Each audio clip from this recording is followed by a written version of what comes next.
ఎర్రచందనం దొంగలకి పవన్ కళ్యాణ్ గారు ఒక వార్నింగ్ అయితే స్ట్రాంగ్ వార్నింగ్ అయితే ఇచ్చారండి. పవన్ కళ్యాణ్ గారు ఈ రోజున అంటే ఏదైతే తిరుపతి జిల్లా మామండూరు అటవీ ప్రాంతంలోని కొన్ని ప్రాంతాలని పవన్ కళ్యాణ్ గారు తిరిగి పరిశీలించి అటవీ ప్రాంతంలోనే సుమారుగా 4 కిలోమీటర్ల దూరం ప్రయాణం చేసి అలాగే 2 కిలోమీటర్లేమో కాలినడకన ప్రయాణం చేసి ఎర్రచందనం, తర్వాత అంకుడు, తెల్లమద్ది, వెదురు, అలాగే ఏదైతే శేషాచలం అడవుల్లో ఉండే మొక్కల గురించి కొన్ని వాటి గురించి కానీ పరిశీలించి తెలుసుకోవడం జరిగింది. మరి ముఖ్యంగా ప్రెస్ మీట్ పెట్టి ఒక వార్నింగ్ అయితే స్ట్రాంగ్ వార్నింగ్ అయితే పవన్ కళ్యాణ్ గారు ఇచ్చారు. నన్ను అడిగితే కనుక అది ఎలా ఉందంటే పవన్ కళ్యాణ్ గారు పుష్ప 2కి అంటే పుష్ప అంటే ఎర్రచందనం దొంగలు ఎవరైతే ఉన్నారో వాళ్ళకి వార్నింగ్ ఇచ్చినట్టు నాకు అనిపించింది. నిజంగా మాట్లాడదాం దీని గురించి ఖచ్చితంగా. కాబట్టి కొంచెం మీరు వీడియో ఎండ్ వరకు అయితే చూడండి. ఫస్ట్ అయితే లైక్ చేయని చెప్తాను. లైక్ చేస్తే నాకు మోటివేషన్ ఉంటుంది, ఎక్కువ మందికి ఇన్ఫర్మేషన్ షేర్ అవుతుంది. కొత్తగా మన ఛానల్స్తో పక్కాగా సబ్స్క్రైబ్ చేయండి. మీ అమూల్యమైన అభిప్రాయాన్ని కామెంట్ రూపంలో తెలియజేయండి. ఆపరేషన్ కగార్నే గుర్తుంది కదా, ఆపరేషన్ కగార్నే హ్యాండిల్ చేసినటువంటి దేశం మనది. కాబట్టి అలాంటప్పుడు మీరెంత అంటే ఎర్రచందనం దొంగలను ఉద్దేశించి కాబట్టి తాట తీసి అండర్లైన్ చేసుకోండి, తాట తీసి కూర్చోబెట్టేస్తాం జాగ్రత్త అని ఒక వార్నింగ్ అయితే పవన్ కళ్యాణ్ గారు ఇచ్చారు. సహజంగానే ఆయన ధోరణి ఎలా ఉంటుందంటే ఏది మాట్లాడినా తాట తీస్తాం, తోలు తీస్తాం, కింద కూర్చోబెట్టేస్తాం, మోకాళ్ళ మీద కూర్చోబెడతాం, ఇలాగా ఈ రకంగా ఉంటుంది. ఎర్రచందనం దొంగల ఎవరైతే దొంగలు ఉన్నారో వాళ్ళకు కూడా సేమ్ వార్నింగ్ అయితే కనుక వెళ్ళింది, తాట తీసేస్తాం, కూర్చోబెడతాం జాగ్రత్త అని చెప్పేసి. కాబట్టి ఆయన స్టైల్లో వార్నింగ్ అయితే ఇవ్వడం జరిగింది. ఎందుకంటే మీరు విన్నారా సరే వినలేదనుకో 6 నుంచి 9 నెలలు లేదా సంవత్సరంన్నరలో మొత్తం క్లీన్ చేసేస్తాం, వాషౌట్ చేసేస్తాం. ఎర్రచందనం దొంగలో అసలు దొంగ పేరు తలుచుకుంటేనే కళ్ళకొస్తేనే ఇంకా భయభ్రాంతులు అవుతారు మీరు. ఆ పరిస్థితి అయితే ఉంటుంది, ఎలాంటి డౌట్ లేదు. మనం మామూలుగా ఆ రేంజ్లో ఉండబోతుంది. తాట తీసి కింద కూర్చోబెట్టేస్తాం. ఇది ఆ లెవెల్లో చెప్పడం జరిగింది. కాబట్టి మీకు తెలుసో తెలీదో గుర్తుందో లేదో ఒక యాక్ట్ ఉంది ఎర్రచందనం దొంగల విషయంలో. ఒక యాక్ట్ ఉంది, అది రెడ్ శాండిల్ చెట్లను కొడుతూ దొరికితే కనుక లేదా దొంగలను స్మగ్లింగ్ చేస్తూ దొరికితే కనుక మీ ఆస్తులు ఏదైతే ఉన్నాయో ఆస్తులన్నింటిలో కూడా సీజ్ చేయాల్సి వస్తుంది. సీజ్ అనే మాట పవన్ కళ్యాణ్ గారు బాగా వచ్చినట్టు ఉంది. కానీ సీజ్ చేయాల్సి వస్తుంది అనేది పవన్ కళ్యాణ్ గారు వార్నింగ్ ఇవ్వడం జరిగింది. ఇంచుమించుగా 1,60,000 చందనం చెట్లు నరికేసి ఎన్ని వేల కోట్ల రూపాయలు వెనకేసుకున్నారో తెలుసు. కాబట్టి నిజంగా ఇది కొన్ని వేల కోట్లకు సంబంధించినవి.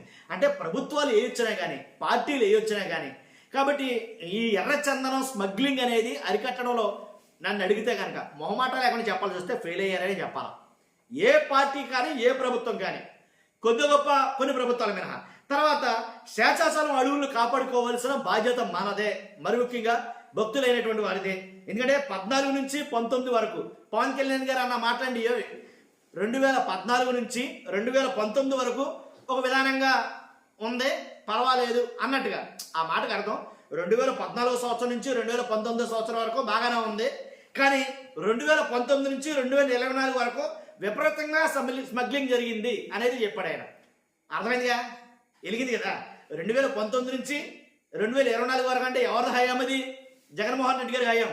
కాబట్టి ఆ హయాంలో మాత్రం స్మగ్లింగ్ అనేది విపరీతంగా జరిగింది అని అయితే మాట్లాడతారు. వైఎస్ఆర్సీపీ నాయకులు అయితే కనుక అసలు అంతకు ముందు మరీ దారు దోపిడీల కింద ఉండేది వ్యవహారం, ఎవరు పడతారు పట్టుకెళ్ళిపోయేవారు. కాబట్టి 2019 నుంచి 2024 వరకు మాత్రమే కట్టుదిట్టంగా జరిగింది, చాలా జాగా కంట్రోల్లో పెట్టారు అని వాళ్ళు చెప్తున్నారు. పవన్ కళ్యాణ్ గారు ఏం చెప్తున్నారు? 2014 నుంచి 2019 వరకే వెచ్చలవిడిగా స్మగ్లింగ్ అయితే జరిగిందని ఆయన ఉద్దేశపూర్వకంగా చెప్పడం జరిగింది. విపరీతంగా స్మగ్లింగ్ జరిగింది ఆయన నోట్లోంచి ఆయన మాట్లాడిన మాటలే. 2,60,000 దొంగలు ఉన్నాయి. ఏదైతే కొన్ని గోడౌన్లను పరిశీలించాడు ఆయన తిరుపతిలోని. అక్కడ ఉండేటువంటి కొన్ని గోడౌన్లని ఎర్రచందనం గోడౌన్లను పరిశీలించాడు, చూశాడు. ఆయన చూస్తే 2,60,000 దొంగలు స్టోరేజ్ ఉన్నాయి. అవేంటివి?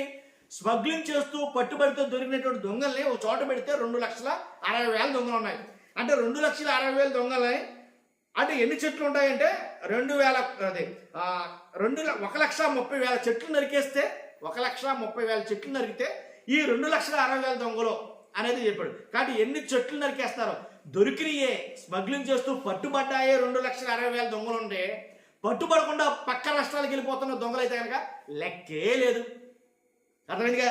కాబట్టి 140 అంటే ఇంచుమించుగా 1,30,000 చెట్లు అంటే సుమారుగా దాని వర్త్ ఎంత ఉంటుంది అంటే నిజంగా వర్తు మామ వర్తు బేబత్సం అనమాట.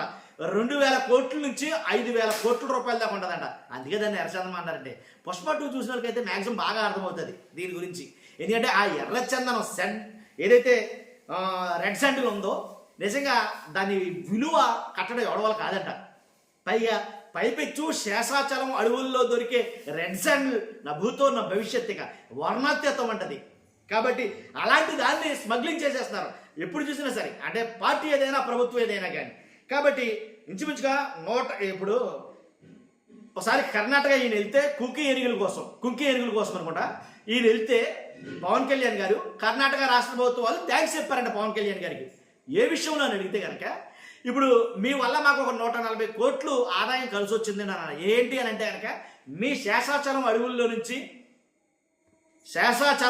నుంచి పట్టుకెళ్ళిపోతున్నారు ఏదైతే ఎర్రచందనం దొంగలు ఉన్నాయో అవి మేము పట్టుకుని మొన్న మేము అమ్మేస్తే ఆ దొంగలకి మాకు వచ్చిన లాభం ఎంతంటే 140 కోట్లు విన్నారా. కాబట్టి అందు గురించి థ్యాంక్స్ చెప్పారంట. అంటే చూడండి పక్క రాష్ట్రాలకి ఎంత వెళ్ళిపోతుందో అని పవన్ కళ్యాణ్ గారు చెప్పడం జరిగింది. కాబట్టి అసలు శేషాచలం ఆ దొంగలకుండే ప్రాముఖ్యత గురించి పవన్ కళ్యాణ్ గారు మాట చెప్పారండి. ఏంటంటే శ్రీ వెంకటేశ్వర స్వామి ఏదైతే దెబ్బ తగిలినప్పుడు తనకి చిన్న రక్తం కారితే ఆ రక్తం నేల మీద పడితే ఆ రక్తమే ఎర్రచందనం రెడ్ శాండల్గా వచ్చాయి. కాబట్టి వాటికి అంత పవిత్రత, వాటికి అంత ప్రాముఖ్యత, వాటికి అంత ప్రాధాన్యం అని అయితే ఆయన చెప్పడం జరిగింది. కాబట్టి ఇలాగా అంటే రెడ్ శాండల్ ఇవాళ ప్రత్యేకించి దాని మీదే ఆయన ఒక ప్రెస్ మీట్ మొత్తం తిరిగి పరిచయించడం చేశారు మొత్తం మీద. ఎలా అయితేనండి ఏదేమైనా అది పుష్ప 2 గురించి మాట్లాడినట్టు అనిపించింది. చూస్తున్న మీరు అందరూ కూడా ఫస్ట్ అయితే లైక్ చేయండి, నాకు మోటివేషన్ ఉంటుంది. కొత్తగా మన ఛానల్ పక్కాగా సబ్స్క్రైబ్ చేయండి. Thank you very much.